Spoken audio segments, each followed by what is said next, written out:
We like that for a while. Yeah, Greg Jackson's kind of the mastermind, but behind the scenes, he's not. He's not like he's not a aggressive dude in that shape in form.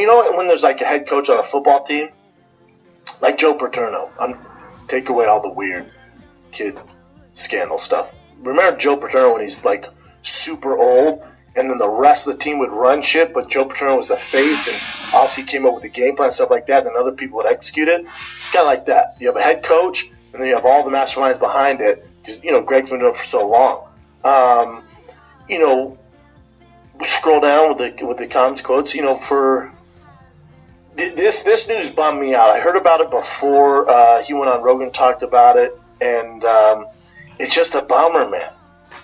I think there are two sides to every story, but knowing Donald Cerrone as close as I do, it's just a freaking bummer. He goes on to say, I went and talked, so for those of you who don't know, Donald Cerrone is fighting Mike Perry. Mike Perry just switched camps, and he's training at Greg Jackson's gym. Brand new, pretty much brand new. And so now they're fighting.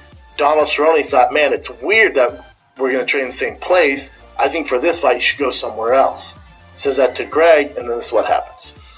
This is Donald Cerrone on Joe Rogan's Experience podcast. I went to talk to Greg Jackson and wink and say, hey, this guy's brand new to the gym. He's only been here one camp, a couple of months. I don't think that it's okay for him to come in and call me out. That's not right. So if he's doing that, I don't think we should allow him to train here for this fight. He goes, then fucking Winklejohn tells me, I thought you called him out. He's just a shit ass and lies to your face. So to me, he was like, sure, no problem. We'll clear it up and we won't have any issues. The next day, Winklejohn allegedly called Cerrone and told him that the team had a meeting, which Cerrone said never happened, and he decided that Perry would train at Jackson Winks, and Cerrone was not welcome to prepare for UFC Denver there. Cerrone doesn't believe there was any meeting. He says that Winklejohn just wants to be paid because he deals directly with Perry, while Cerrone's working relationship has always been with Greg Jackson.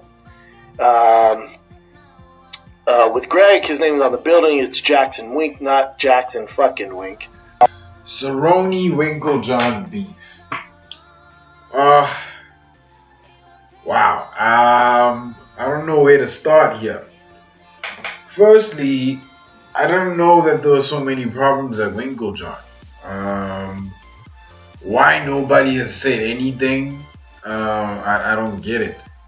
Secondly, why isn't Greg Jackson Jackson Wink, right? That's the why hasn't any other fighter expressed such emotion about Winklejohn?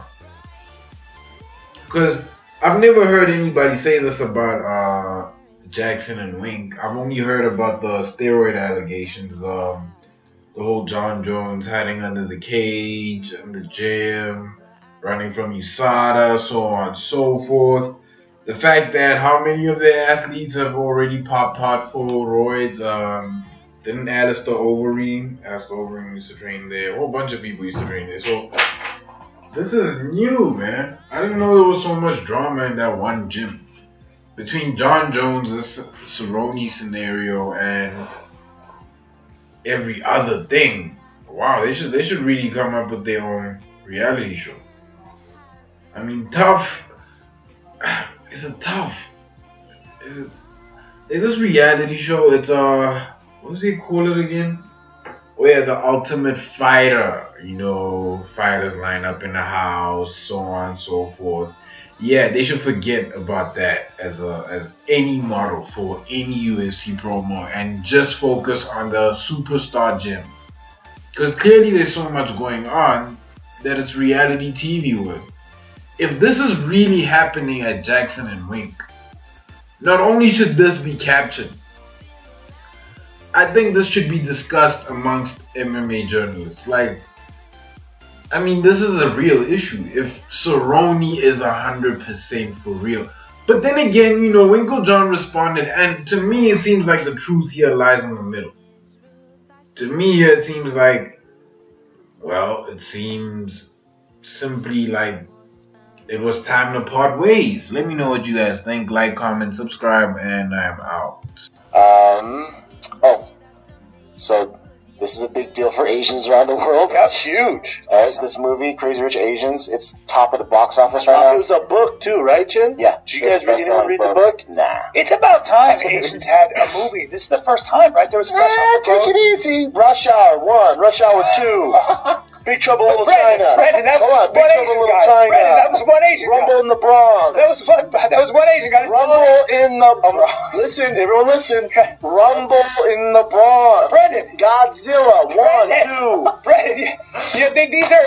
I understand, but that was just some Asian actor. Enter the Dragon. Brandon, okay, but that was a long time ago. That was all karate. This is about The Last Samurai. no karate in this Tom movie. Cruise in The Last Samurai. There are no swords or karate. This is like human beings having like relationships. Disney's Mulan.